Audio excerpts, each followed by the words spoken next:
It was it was lower. It was in an unpleasant place, and it was sent to biopsies and stuff like that. But it's a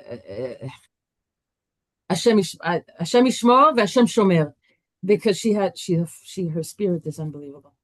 It goes a long way to have a good spirit. Okay, B'ezrat Hashem Naseh v'Natzliach. Okay, so Toldot. We're back to Toldot. Okay, the miraculous birth of Esav and Yaakov. Yaakov and Esav. Who's the firstborn? Who gets the blessings? Why do I call it miraculous? Because both Yitzchak and Rivka were barren, and it was prayers that turned it all around. And the Parsha is really a lot about reversals, like when the unexpected takes over the expected, overturns the expected. Yitzchak and Rivka were not expected to have children because they were both barren. They had children. Esav seemed to be the firstborn. He came out first. Lo and behold, Yaakov is really the essential firstborn. What other reversals and interchange happened? The wells of Yitzchak that were stopped up, he managed to reopen them. The wells that Avram Avinu dug up. So many things of reversal. There are a whole list of other things that are here. So we'll get to it as we unfold the lesson. But the big lesson, the big message that I came across, I got it from a site called Mudaut, Rav David Argaman. And I read through all of Me'er Shiloach and the Parsha. I read through Baal Shem Tov, but nothing was grabbing me, which is unusual. So I said, you know what? I haven't checked out what Rav David Argaman has been up to for a long time. I went to a site and he had a beautiful shir online, in print. You could, if you read Hebrew, you can access it yourself. And what he talks about is so nice to see you. Oh, I haven't seen you in a long time. Okay, good. That's nice. So he speaks about that the whole Parsha centers around, the focus is about the secret of inner reversal and transformation. You want to learn about transformation? The DNA of transformation is actually in this week's Parsha. Okay, transforming situations that seem unchangeable from what seems to be a natural thing that nature takes over. How are you going to fight nature? Nature is nature. It's a force, and yet the supernatural rises and takes over and flips it around. And not only does it flip it around, but actually reveals that was the inner intention all along. And the Parsha seems to tell us, don't get sidetracked by superficial understanding of what's happening, of what you see. That's just superficial. It's just superficial. And there's an inner, deeper wisdom, that divine wisdom that is begging to come out, that is waiting for our avoda to bring it out, to reveal the truth. Nature is not the truth. Nature is just, it could help the truth or it could hinder the truth, depending on how we use it. The force of Esav in the world. Is the goal to get rid of Esav from the world, or is the goal to know how to learn from his strengths? How you doing, darling? Oh, we're kind of matched. I like when we do that. Okay. Or is the goal to take is there anything good about Esav that we can learn from and take, and then and lenatevoto, to direct it and co-opt it on the side of good? Obviously, that's the answer. Esav is not meant to be eradicated, but it's meant to be used. It's a force. Now, in the past, we know there's lessons that speak about we all have a Yaakov and Esav within us. This is not a new concept to all of us. But if it's true, like the Baal Shem Tov explained, that every character in Tanakh is within us, then part of the transformation, going from Yaakov being kind of the meek one, the simple one, maybe a little bit of the underdog for a while before he becomes Israel. For sure, it looks like it from the stories that happened to his life. And he finds his voice, he finds his traits. He has a lot of fear in him. His mother is telling him, you got to go and snatch those blessings before Abba's going to give it to the wrong son. And he's fearful. He says, it's so wrong. What if I get caught? It's horrible. But Rivka is the voice of intuition. Bina, she's the mother, intuition. And she says, no, my son, this is exactly what has to happen, and this is how it has to happen. There's no other way. So just as we have a Yaakov and Esav fighting for ascendancy, is it going to be brute force? Is it going to be me living for the moment here? Whatever Esav represents, right? It's impulsive. I feel a need, and I feel like I need to satisfy the itch now, and I'm not waiting. Instant gratification. It's this world that distracts him to craziness, to doing all kinds of god-awful things, because he has to be satisfied, because otherwise he feels insecure. Something, I can't let life and the world slip by me. I have to use force and control. And then the Yaakov that says, take it easy, take your time, think about it. That's his way. Be methodical.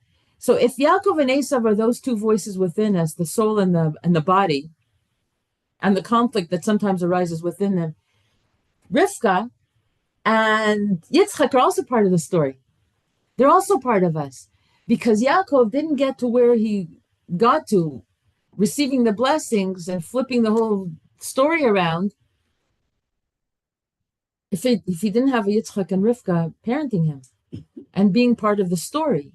So Yaakov can be a Yaakov, eventually being an Israel, because of Yitzchak and Rivka also. And they're key players. And all of these players are characters within us also. We have the four dynamics happening with us.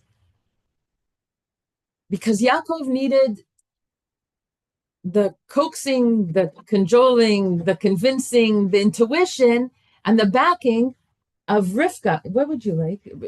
Ruthie is there. Who's asking for the soul? Somebody else. Who? Hannah Greenberg. I don't know, Hannah. Repost the link. We don't repost links. We register for links. I'm in the middle of a class. Sorry. Yeah, no, it's okay. To know if Ruthie was on. Ruthie was on. Okay, fine. Thank you. If you can decide whatever. It's your show here. Ruthie, if you can send the Zoom link to Judy, and then she can forward it to anybody. Okay, she's going to do that, and then you can decide. Yeah. Okay, good. So now, so it's all right. It's all so it's all of this thing. Okay, so what's in the Parsha? There's welcome, a new face. How you doing? What's your name? Talia. Nice, welcome. Okay. So Rivka, so we have what's in the Parsha? Miraculous birth of Esav and Yaakov. Rivka's inner turmoil, prophecy of two nations, right? What's going on in my belly? And she's saying something's up here. And then she understands, oh, there's two forces in my belly. Two nations, two opposing forces. And then we have the sale of the birthright. Then we have Yitzchak and Avimelech with that whole gafuffle between them and the whales. And are you welcome here? Are you not welcome here? You like your father? You're not like your father. We don't want you here. Okay, you bring prosperity. You can stay. All of that story. There's a struggle over the wells. And then there's a dramatic episode of the blessings. And each and every one of these stories is a flipping of a natural expectation into a higher hidden reality. The ending is always a happy ending, Baruch Hashem. And it leads to tzchok. Whoa, Hashem, how great you are. And that's Yitzchak. Okay, it's a tzchok. Before we go on, anyone have any questions you want to ask about this so far? Like any? We always come back to that place of didn't Yitzchak and Rivka talk to each other? Like, you don't see that, Right. Okay. So who is Yitzchak and who is Rivka, and what's going on with that dynamic? It's a delicious question. what's going on with that, and what we can learn from it, because we have a Yitzchak in us. That what's Yitzchak about? It's like not in this world completely. Like he's like a mysterious character. He's about prayer that can flip. Who brought children to Yitzchak and Rivka was more his prayer. His power of Gevura, not being sidetracked by what's going on in this world superficially, according to what the eyes can see. Malasot, the doctors say we're infertile. My father took Hagar. My mother sent him Hagar. What prayers? Please let the child be from this wife.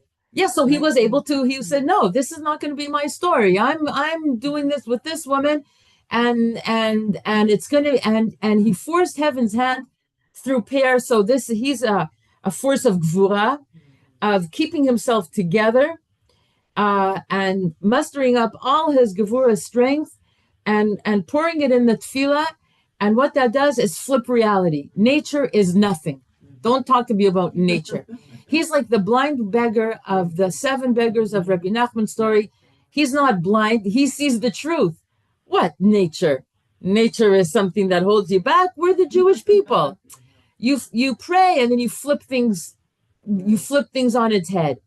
And he knew that he's our father. He's Yitzchak Avinu, and he's the one who actually introduced that into our DNA to approach things that seem impossible, that says there's no such thing as impossible. You pray. The Nesiva Shalom says, why do you pray? Because we're Chelek Elokim, we're part of Hashem. And as a matter of fact, flipping nature on its head is part of creation. How do we see this? When Kriyas Yamsuf split, when the Yamsuf split, and then it collapsed again, drowning the Mitzrim. The wording is the Chazal le'etano, it returned to its strength. The Mefarshim, they said, don't read etano, but tna'o, to the tnai, to the condition Hashem built into creation when He created the oceans, that in this particular time in history you shall split. So the supernatural is built into the natural order of things, but we have to activate. We have to activate it. Yitzchak knew this, and he says, "There's nothing impossible. There's a t'nai. The Jewish people are going to ascend. We're going to get there. We're going to shine, and it's a t'nai built into the world, the fabric of the world, and that's how it works. And who do we learn this from? Yitzchak Avinu. Blindness towards Esau. He wasn't blind. He saw amazing strength, and we're going to talk about it. He just was waiting for Yitzchak for Esau to recognize that his strength is not meant to be used only for himself in a selfish, egotistical way. Ratzon lekabel, right? It's you have to use. Hashem gave you strength. What is Esau about? And we need it. We need an Esau. Imagine our life without the kochot of Esau, without the natural instinct of impulse, of wanting to act, to do, with a sense of urgency, because Esau has to happen now, right? The survival mode that he represents. Also reactivity. He reacts to things. He understands survival as short-term relief and ego strength, but these are not bad things in themselves. They're only bad when they're not used in an appropriate way to raise up spirituality. But to raise up spirituality, you need sometimes impulsivity and a sense of urgency and the sense of survival mode, and to react to things. And also short-term relief. Stop the evil now, and we need ego strength. We need to say, what do you mean? We're worth it. I have to protect myself. He represents power and speed and courage and passion. He has passion. And he also represents, unfortunately, the shadow side of him is anger, jealousy, sense of entitlement and impulsiveness. But the strengths of power, speed, courage, and passion, these are very necessary things. Yitzchak saw those in him, and he was waiting for him to wake up for the spiritual light bulb to go on and says, whoa, that's why Hashem gave me all these strengths. Whoa, if I can harness these midot, these tchunot, these character traits on the side of good, I'm the king of the world. The world will be saved because of me. And he looks at his brother and he says, you wimp, you don't get it. But instead of saying, my brother, my twin brother, I love you so much. Wow, you have all the spiritual strength. I have all this brute power strength. Let's get together and do this amazing partnership and save the world. Bring Geula now. We need both of them. But so Yitzchak, he wasn't blind. He saw the potential of Esav, which was very real, which eventually down the line will be flipped over on the side of good. He saw all the people, all the Gedolim that came from him. Who came from him? Esav is Rome, is the Christian world, right? Rabbi Akiva is a son of converts. Rabbi Meir was also coming from Unkelos, and so many great people, so many giants in Torah. And he says, he saw this is the potential, the sharpness, the wit, the courage to act and to paskin and rule over all kinds of things. This is a koach from that comes from Esav. It's incredible koach, and he was hoping that that's what we do, but he didn't do. Now Rivka. So far, let's go back to Yitzchak. Okay, I made for myself a chart here. Yitzchak is the strength to break patterns. How? Through prayer. The inner Gevura needed to shift from natural to supernatural. Exactly. Rivka, what was Rivka's thing? You could call it divine. No? Divine, absolutely, the divine, the sechel shebechol davar, the real intention of Hashem that needs to come out of nature that seems to block the idea that there's a divine idea here that's waiting to be revealed. Yitzchak was not blind to that, and his power was, this is how you do it. I'll show you, my children. You pray, and you flip it around. Rivka is the wisdom to see the truth and guide the process. Yitzchak looked at Esav and says, whoa, I see that he's not on a good path, but I see his potential. If I will only show him a kind face, I'll bring him, I'll makarev him. He comes to me with nonsense questions. Do you have to take meiser on straw and salt? And but he's like, look at my child. He's like such a sharp mind. Such a sharp mind. If you wonder where Rabbi Meir and Rabbi Akiva got their sharp mind from, it's Esav. That's their roots. Sharpness. How to be metamet, like you can, how to look at every halacha and say, flip it to the other side. Flip it to the other side. They can pray both sides, even though the halacha is one way, but you need al-mumiyut, you need trickery, you need cunning to be able to see halacha, to understand. There's no more cunning people in Talmidei Chachamim. You can't fool them. They already know the ins and outs of everything. In order to know how to handle a thief, you have to know how to be a thief, and then to paskin how to handle a thief. So the rabbis, that's where he learned how to do it. He's very, very sharp. Exactly. Now Rivka, on the other hand, is, wait a second, my dear husband. Okay, but there's a process here, and you got to live also with what's real in the moment. And that's what Shri brought to the story. So we have that Yitzchak in us. It says, go for it. Pray. And only go for the potential, despite what the reality says now. Go for it. And eventually, maybe, Bezrat Hashem, I believe that the potential will be actualized. And Rivka, on the other hand, she sees the wisdom. It's a gentler, it's a balancing act to Yitzchak. It's the wisdom to see the truth and guide the process. Yitzchak is truth. He's Gvura and he's truth. And she loves him for it. They're the perfect match, really. But she's so wise and not confronting him about it and saying, you're too naive here. She guides it from this. So we have to have this Rivka voicing, you're right. I'm not dismissing what you say. Yitzchak, Gevura in me. But you have to understand process. And you have to be wise on how to guide the process. So she's intuition that recognizes which part of us needs empowerment. Is it a Yaakov now or an Esav now? Something more about Rivka.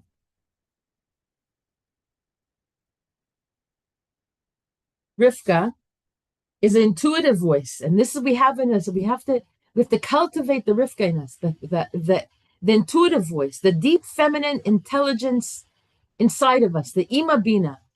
Listen to your gut. Rivka perceives the Yitzchak cannot. He's Gevura. She balances him with this. She knows who Yaakov truly is, who Esav truly is, and what the future demands in terms of action now. So she embodies the intuitive radar that senses inner truth. You all recognize that we all have that? You recognize that you have that? I feel like it's really hard to find. I feel like it's really hard to be. It takes practice to trust yourself. It's there. But I don't know what's me and what's Yetzirah. It's a good question. It's a good question. Well, beautiful question. The intuitive radar, the gauge is the heart, and what the choices lead you to. What are you going to end up with this choice? You don't know which is Yetzirah, which is Yetzirah. If the choice will lead you to expansiveness and comfortable within yourself, within your body, and you feel aligned with yourself and there's an inner peace, it's Yetzer Tov. If it's going to lead to conflict, more inner turmoil, leaving you empty after, it feels like instant gratification now. I have to respond. It's an impulsive, that's an Esav. But with experience, if I've lived through these experiences long enough, I know if I go that route again, I know I'm going to be left empty. So on the moment it feels delicious, act it out. But is it going to leave you filled or empty after? And those are gauges. That's in short to answer that. The intuitive radar that senses inner truth. She sees through masks, surface impressions, the outer costume. She has the ability to detect which part of me should lead and which part is pretending to be the righteous one. Classic Esav. Okay. So she's creative, and it's the feminine wisdom. It's a feminine intuition. Rivka is the one who engineers the blessing process. And the inner lesson, transformation, sometimes requires subtlety, creativity, indirect approaches, not confrontation. So wise our Ima, Rivka. Well, she learned it from her father, who is a thief, who is a criminal. So and Yaakov learned cunning from his mother, who was the sister of Lavan, his uncle. You need cunning. There's a pasuk in Mishlei that says, Ani chochma shachanti orma. I, wisdom, dwell in cunning. You don't have wisdom without cunning. You need cunning. Did Yaakov steal the blessings? Was there deception there? There was. On the surface, it looks like it, but the whole story of Yitzchak and Rivka and Yaakov is Esav is a whole retelling of the story of Adam and Chava and the Nachash. And the Nachash used cunning and stole blessings from Adam. And this story is the whole thing that flips it around. How? You use cunning against cunning. Esav is a representative of the Nachash in our story. Yitzchak is Adam, Rivka is Chava. No, actually, it's Yaakov is the Tikkun of Adam here. And Rivka elevates Chava in this whole story. Instead of falling for the snake story, this time she's going to use his cunning in the first initial story of he conned her into eating from the tree. She is now going to be cunning against him by giving the right advice to the neshama, to Yaakov Avinu, to the inner light within, empowering him. And Esav, the Nachash, is the force of deception in this world that stole away the blessings, and Yaakov takes the blessings that are rightfully his. It's chokhmah. There's a pasuk there that says, what's the pasuk? From Tehillim? No. Oh, there's one in Tehillim Which that says, Tehillim? if a person is this, do this. If a person is chesed, be righteous. If Right. he's crooked, Here, no, but from the Parsha.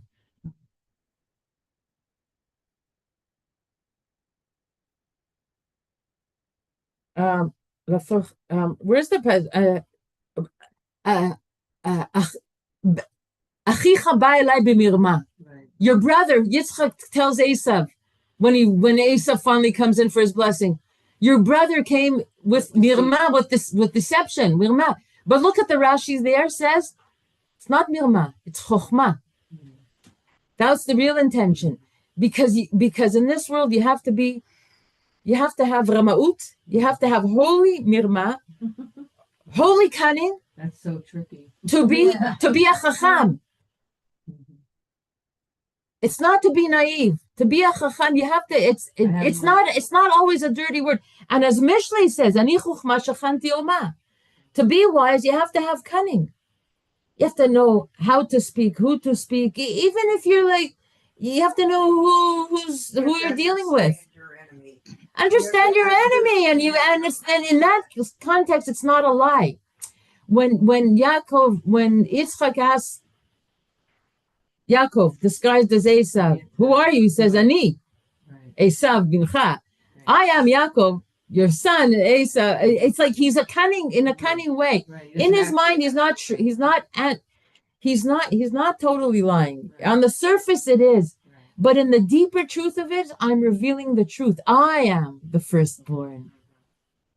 I am the one who's deserving of the blessings that you want to give Esav. It's me, it's Yaakov. And then, of course, what happens after that? Yitzchak says, I smell the scent of Gan Eden on you. I'm blind, maybe like blind. He sees beyond, he sees everything, but not in this world terms seeing. Whoever this person is, but whoever this person is with the scent of Gan Eden, and they speak the way they're speaking now to me now, whoever you are, you're the one deserving of the blessing. I don't care if you're Esav or Yaakov. Whoever you are, you're the one who's deserving. And Rivka is the voice of intuition that gave Yaakov the power, the chizuk, the bashful Yaakov, that the fearful one. How could I stand for emet? How can I come with such cunning? And Rivka is teaching him, cunning is part of truth, and cunning is part of emes. And it's being wise, and it's being chacham. Because that's the only way you're going to reveal the divine story that needs to be revealed here. She's amazing, Rivka Aminu.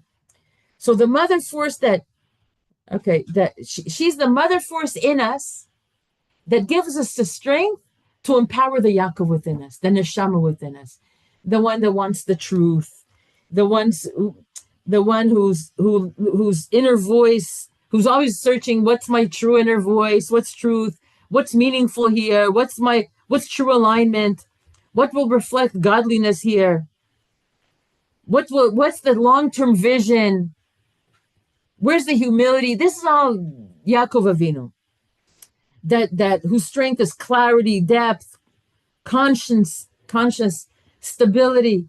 But how do all of these strengths and character traits come out in a world with Esav? Right? With the force that just wants to quiet that Esav within us. We have those impulses that says, I'm hungry now. I want to be satisfied now. What am I going to be, a friar? Let the world pass me by. And these two voices says, but wait, there's Hashem, there's a neshama. What is this animal here? Be tamed. Be silenced, but it's not, the point isn't to silence, because when Yaakov finally becomes an Israel, he struggles with the force of Esav within him, and and he manages to transform all of that energy within him that wanted to take him away from Hashem. Now I have transformed you. I have that strength of Esav guided in the right way.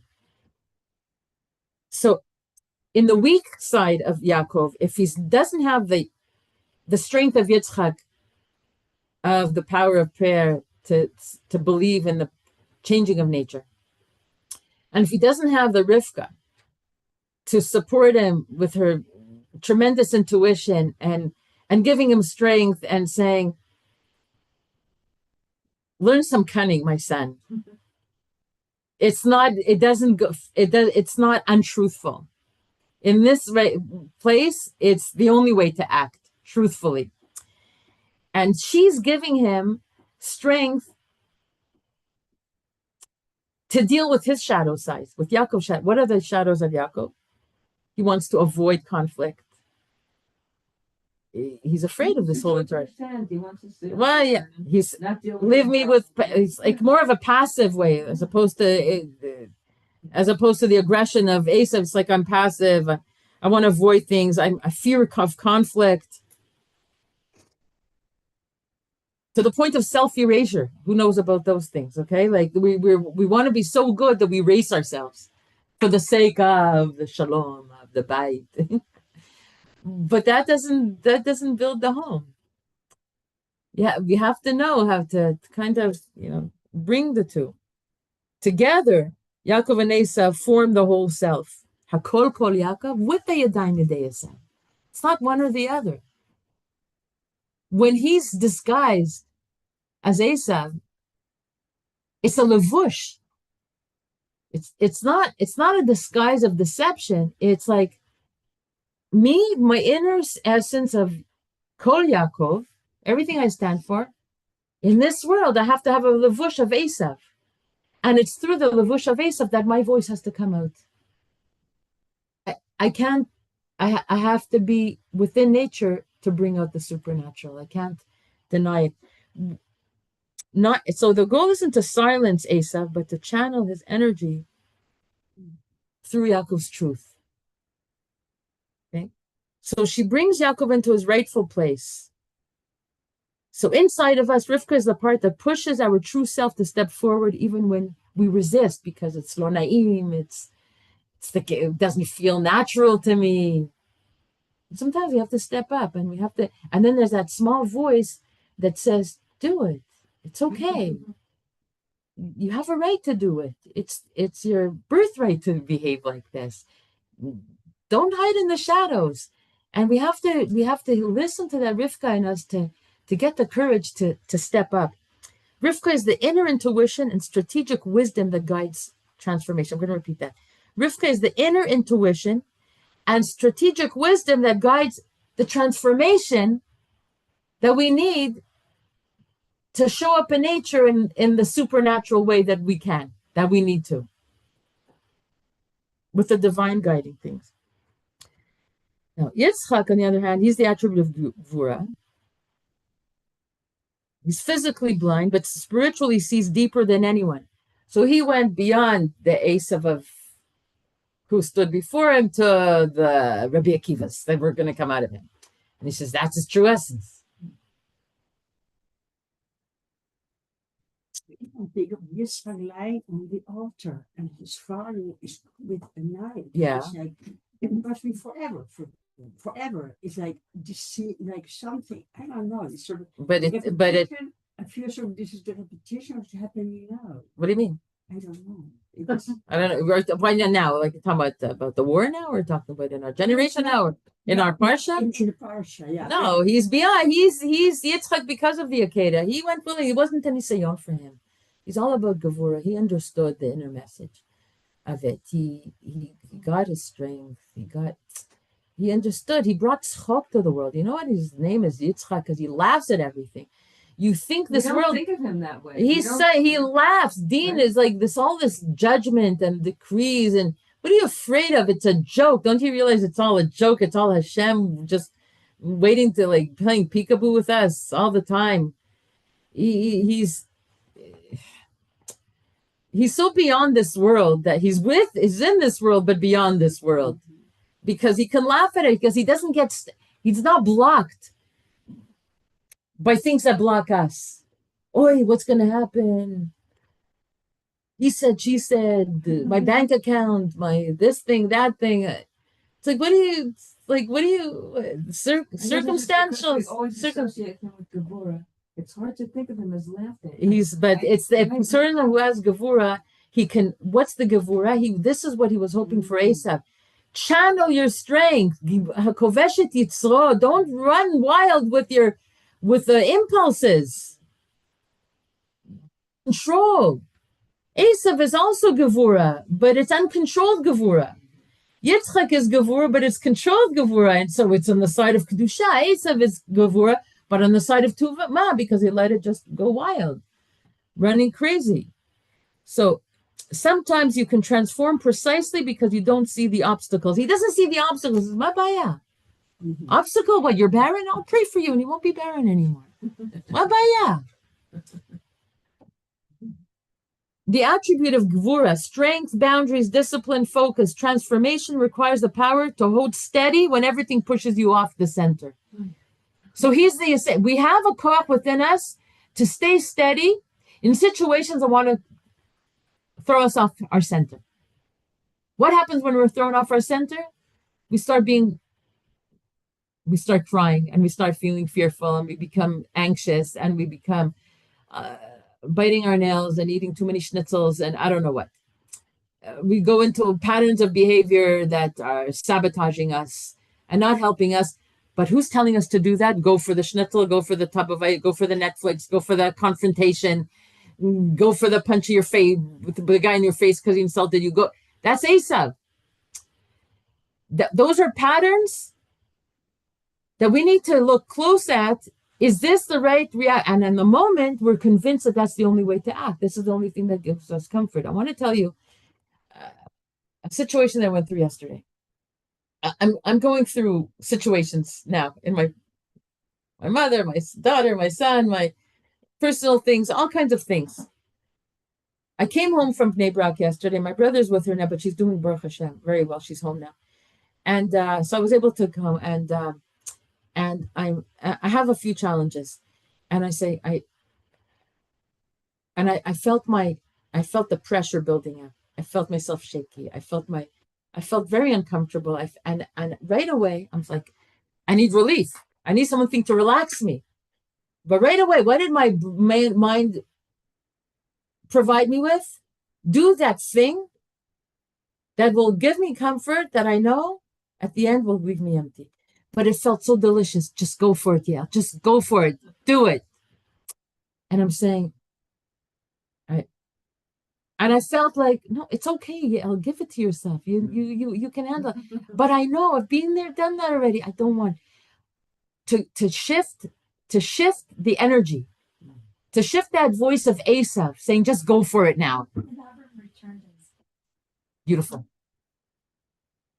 2 weeks ago. 2 weeks ago. But how do you know if it's just Wait, not finish my story. What did I do? What did I do? I know because I've lived through the scenario enough times to know that, Yael, do you really want to go that way again? And then I have to feel embarrassed in my own eyes or whatever the work to pick me up. And like, I don't want that. I want to be a Yaakov in all situations. I don't want to be an Esav. But Esav was telling me a real thing.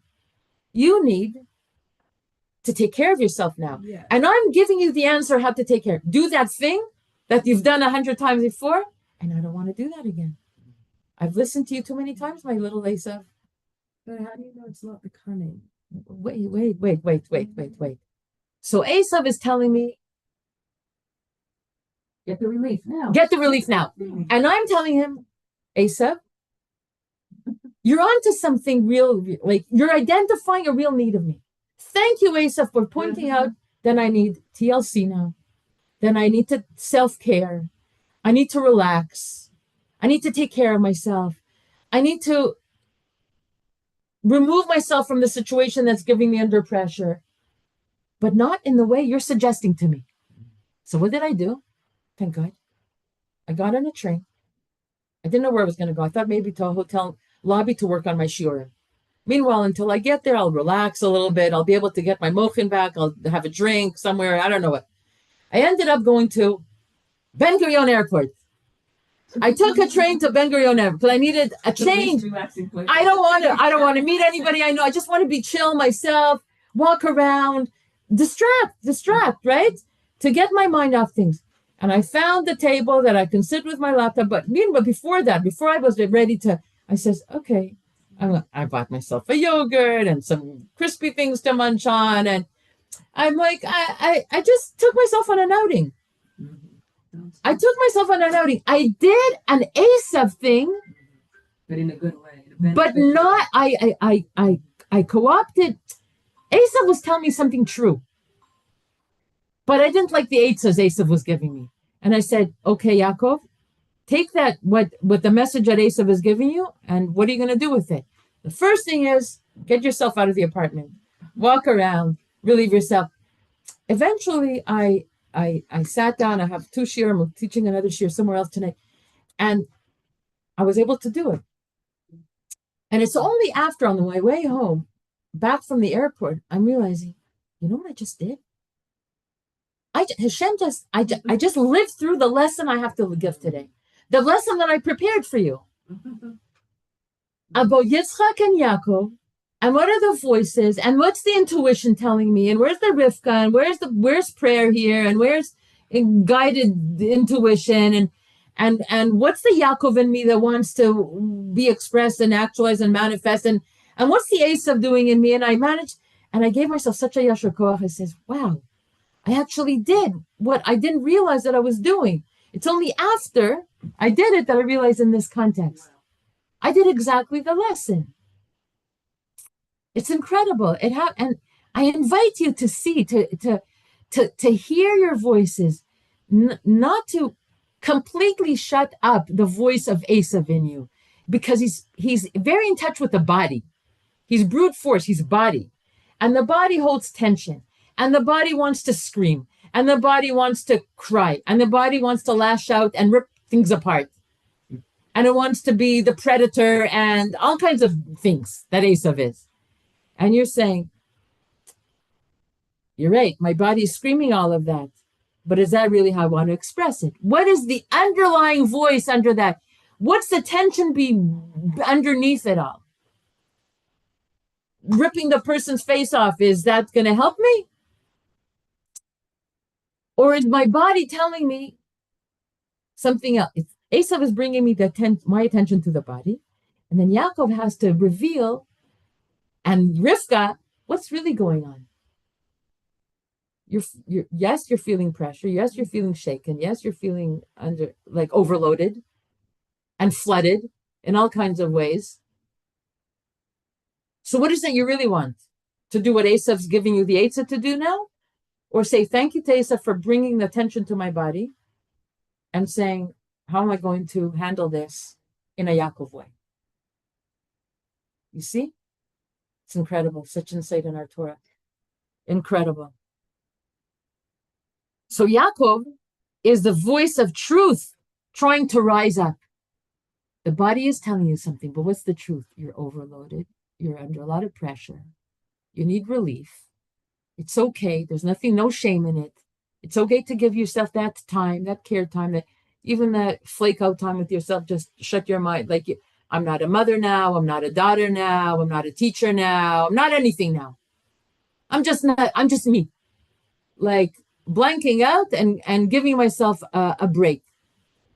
And letting my feet lead, letting my heart lead, or letting my feet lead my heart, or my heart lead my feet, or I don't know where it was going to go. But I'm just going, and I'm going to see where it goes. Let the feet lead where the heart wants to go. Without thinking. So that's truth wanting to come out. That's a healthy voice in you. Esav is the instinct self that can either sabotage or serve our purpose. If I would have gone with the same old ways that I usually relieve my overload, it would have been sabotaging. It would have been felt good on the moment, but that bitten me everywhere after. It would have led to collapse. I can't believe I fell for that again. Or it could serve our purpose. So what's a good Asa voice? It brings us in touch with our body. Your body's growling. Something wants to be heard. But don't be the growly bear and the predator animal that wants to handle this now. Not that way. Not that way. Okay. So that was so far so good. Okay. What? So far it's excellent. Now I'm just wondering what your uplifting would have been. I'm not telling. You have your own Esav. I don't need to know your Esav. You don't need to know my Esav. Like sometimes you're not gonna say like I'm not telling you my Esav. yeah, no, I understand this. I'm just wondering, like, because you can really get confused on, what Listen. Concerning tubs of ice cream, okay? Right. Sometimes going for ice cream, if my feet would have led my heart to an ice cream parlor, I would have had the ice cream because that's what it would have needed. But you found something better, deeper that really helped you. But if it would have been ice cream, it would have been ice cream. I wasn't gonna bash ice cream. I was gonna go maybe take myself out to dinner. I had no idea what I was gonna do.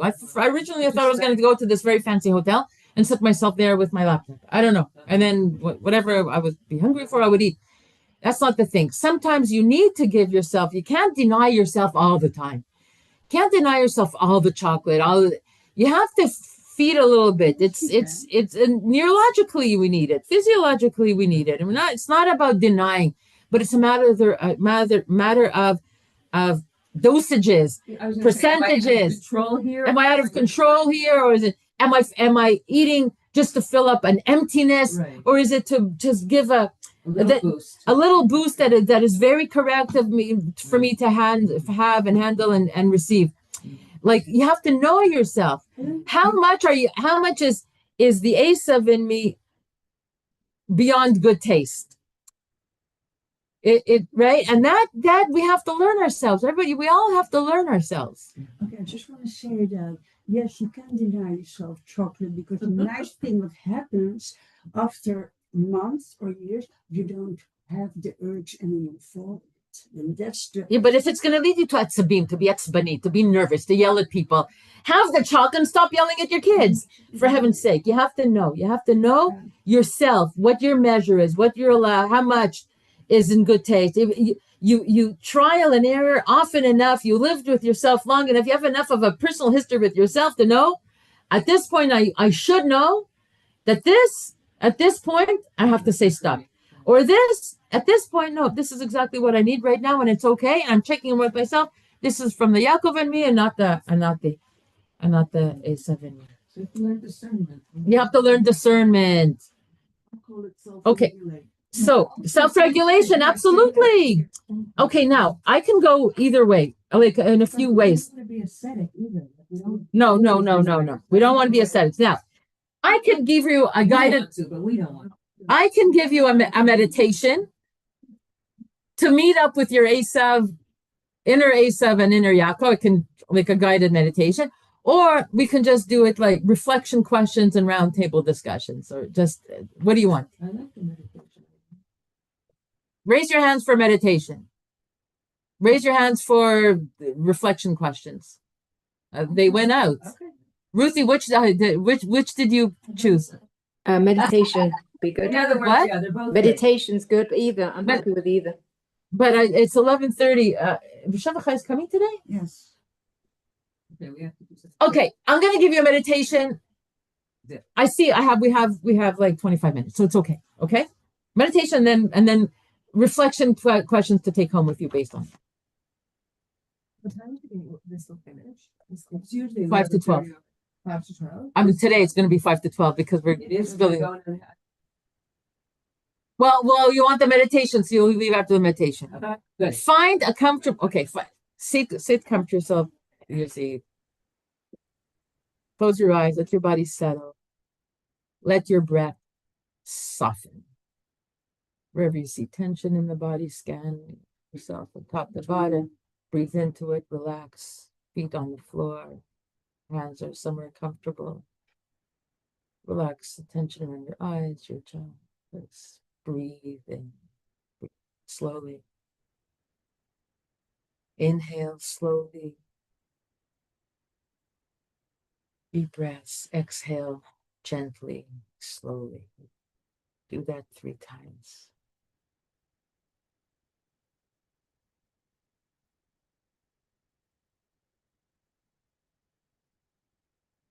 Feel the weight of your body supported, held in the seat that you're sitting.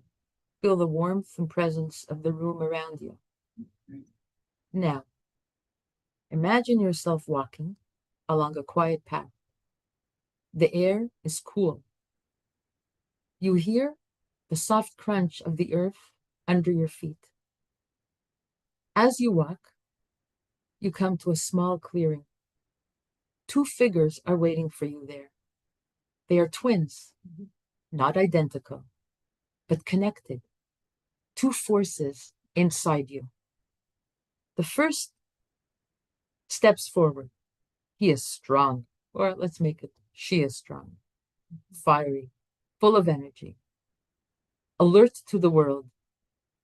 This is your inner Asaph, the part of you that reacts quickly, wants to move, wants intensity, the part that protects you fiercely, the part that feels threatened, the part that fights for survival.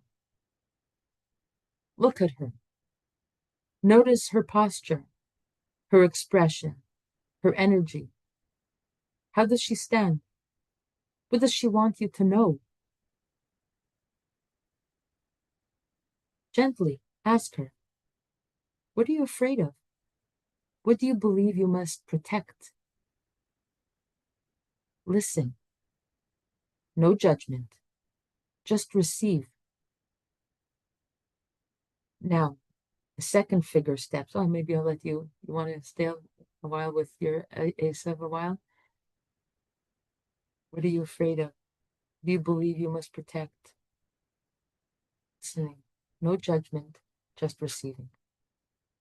I'll leave you with that for a bit.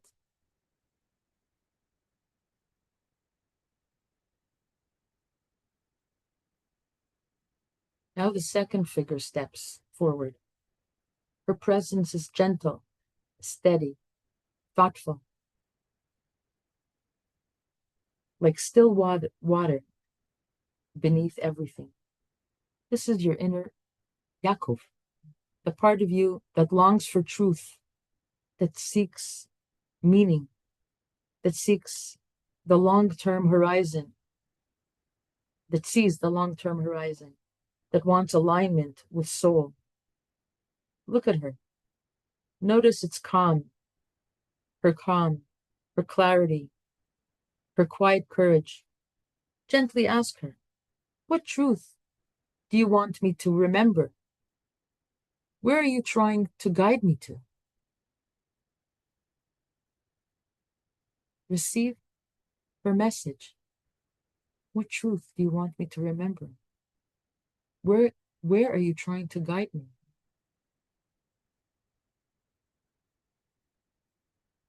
Now see both of them standing before you. 2 parts of your inner world, the fire and the light, the instinct and the wisdom, the body and the soul. Notice that neither is bad. Each holds a gift. Each holds wonderness. Each needs something from you. Turn to Asaph and say silently, thank you for protecting me. Show me how to use your strength wisely. Turn to Yaakov and say, thank you for holding my truth. Help me speak it with courage. Now imagine them stepping closer to each other, not merging, not disappearing, but standing side by side, finally recognized, finally acknowledged. The inner conflict softens and becomes partnership.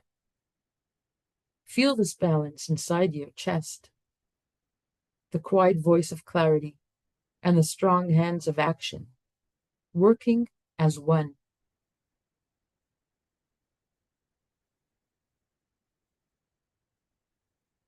Take one slow breath in. Slow breath out. When you're ready, return to the room, to your chair, to your breath. And open your eyes when you feel right.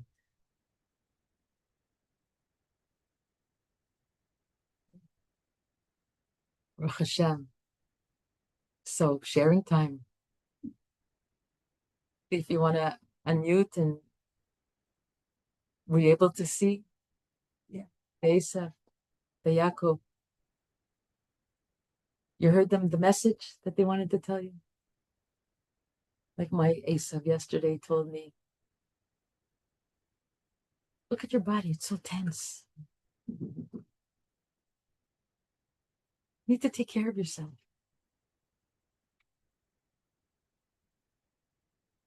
Yaakov said, but not in that way. Take care of yourself, but not in it. Listen to both.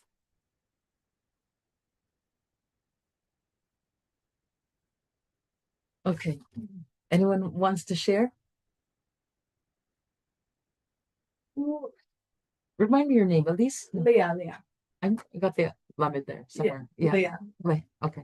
Just like I have this repeat scenario, which is like kind of when you say just tap into what keeps happening to you. Not tap in, notice it, observe it. Yeah, but, Observe the like, patterns you've in your go- life. You've gone through it. You know what the outcome Yeah. is. So like I have a situation where I feel like someone's taking advantage of me, and I know that I will feel more at peace if I don't stand up for myself. Like I will feel less inner turmoil at the end of the day if I don't. My suggestion is look into, examine the sense of feeling taken advantage of. What is that a trigger of? Is this the only way to react to what they're trying to do? Is this the only way to respond? Take advantage of me. Is there another way of looking at it? Is there another, what needs to be strengthened inside it? What's feeling threatened by their suggestion that makes it feel like they're being taken advantage of you? Why is that a trigger for you of going into, I need to go into self-protection mode? That's the therapy there. That's the healing work. It's a wound. It's sitting on a wound. Because if it wouldn't be sitting on a wound, you wouldn't feel threatened, and you would say, I'm not taking it. Nobody's going to take advantage of me. I'm just going to say no. I'm going to walk away. But you're in a dance with it. And you're in a dance with it because there's something for you to unpack that's meant to grow within you, to advance you. It's a challenge by design given to you by the Almighty. Okay, so now reflection questions. Okay, to take home with you. Where in your life do you feel you're living by habit rather than by conscious choice? Because Esav thrives on habit. You've done it, this worked for you. It's the habit. It's the go-to places. Where in our life where do you in your life feel you're living by habit rather than by conscious choice? Who's the living by habit? Esav. Who's the conscious choice? That's the voice of Yaakov. What is one area in your life that feels stuck or unchangeable? And if it could shift, what would it become? Okay. The stories in the Parsha is all about being stuck, situations that feel like are unchangeable. Esav came first. The wells of Yitzchak are blocked up by the Plishtim. How is he gonna? He reopens them. Yaakov gets he's the essential firstborn. Things that seem to be unchangeable become unstuck and changed. So, what is one area in your life that feels stuck or unchangeable? Frustrating, right? And if it could shift, what would it become? And believe that it can, because you have an Yitzchak in you. 3, can you recall a moment when life flipped suddenly and taught you that change is possible?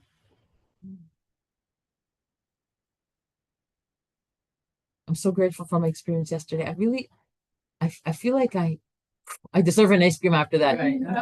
Like it was an isayon. Can you recall a moment when life flipped suddenly and taught you that change is possible?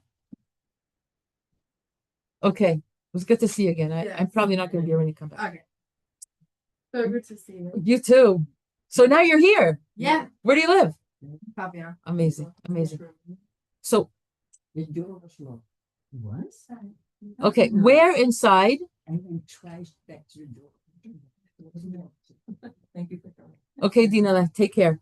Where inside you do you feel the Yaakov Esav tension? Such a good way. It's such a good graphic way of handling ourselves. Just call it Esav and call it Yaakov, and then we know what you're talking about. Instead of dealing with this unknown, murky, all kinds of balagan inside. There's an Esav, there's a Yaakov. Make order. This is Esav, this is Yaakov. Where inside did you feel the Yaakov Esav tension? What's the Yaakov Esav tension? A pull towards something that's going to keep you away from growing and not towards growth. A pull towards growth, Yaakov, and a pull towards old patterns, which is Esav. When you hit a dead end, what is your natural reaction? Fight, freeze, avoid, fix, overfunction? Know it. Know yourself. Because these are all natural things. And we're meant to pay attention. We have to know ourselves. We know so many things about so many things in life, and we know so little about ourselves. Get to know yourself. Take yourself for a cup of tea and have a discussion and talk to you like, okay, Yael, what's going on? Okay, this is I'm going to ask the question again. When you hit a dead end and you feel the pressure and the overwhelm and the flooding and everything like that, what is your natural reaction? Fight, freeze, avoid, fix, overfunction? Notice it, and then see if there's another way of reacting, of refining the Esav. Thank you, Esav, for pointing this out, but maybe I'm going to think of another way of handling it. And what could a different response feel like, right? 6, when was the last time you acted against your nature and surprised yourself?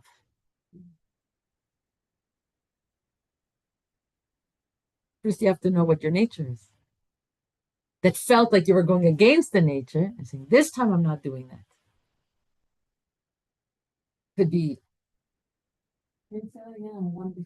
when was the last time you acted against your nature and surprised yourself? An example.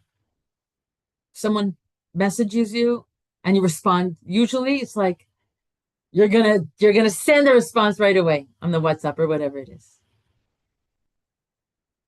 And that's your nature, to impulsively react, give the answer right away, right? Respond.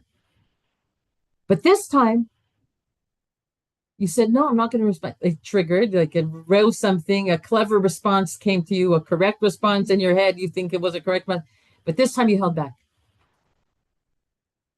And the outcome was, of course, to your benefit, and it surprised you, and then, wow, all I have to do is just breathe, count to 10 or something. Which part of you is whispering, I can't keep living this way. Something has to shift, because that's a trigger for Esav, the prowler that needs reaction, that needs to resolve things now in an instant gratification way, from a place of self-protection. Feels like. So which part of you is whispering, I can't keep this way. Something has to shift. That's a voice of Yaakov that says this is not a good way to live. But with impulsivity, with the responses that Esav is giving you, and this time you're being wise and saying, okay, what has to shift? Because I'm not going to repeat that pattern. I don't want to repeat those patterns. 8, what belief about yourself might be ready to be rewritten? What belief about yourself might be ready to be rewritten? What's a belief about ourselves? What are the false beliefs that go on in our heads? Give me examples. I'm unworthy. I'm not smart enough. I'm not good enough. I don't deserve any better. False beliefs that keep us limited, that empower Asa. Because if I can't be any of those good things, then I may as well.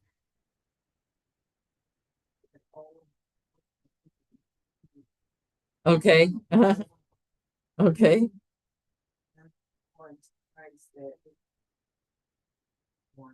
Wonderful. So you're rewritten a script that you told yourself so many times, and now you've discovered it doesn't have to be. There's another script. I can and I'm able.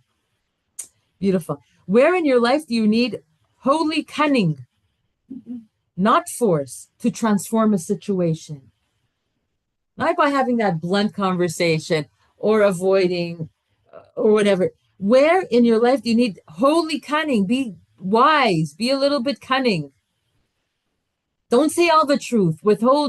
Say a little bit and withhold a lot in this situation, as much as is needed. Be cunning. Where is it good to do that? Certainly when we speak to our spouses and our children, it's always a good place to do that. 10. Where did you experience a moment of unexpected light emerging from darkness? Or, I'm sure.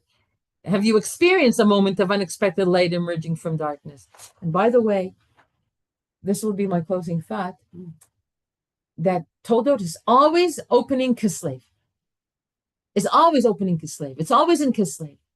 Kislev is the darkest month. It's the longest nights. Kislev can be read as two words. Kisui lo. Kislev, a pocket for the heart. Kisui lo. Kisui means a covering for it. It's a time where the heart is covered. But Hanukkah happens at the end of the month. The biggest light emerges from the darkness. And that's the process. It's like you meet up with the tension, with the pressure, with the I can't handle this anymore, something has to shift, the overload, the flooding, the all kinds of things, right? The nervous tension, going out of your mind, and then the dark suggestions of an Esav that hasn't been refined yet that go along with it. By saying there's light there. There is light at the end of the tunnel. By 25th of Kislev, that's it. We're in Hanukkah, it's Nisim. And it's a process that we go through all the time to go from an Esav pointing out something, handling it with the wisdom and cunning of Yaakov with the help of Rivka, mother intuition in us, and the power of prayer of Gevurah with Yitzchak, within that Yaakov, eventually flipping it to Israel.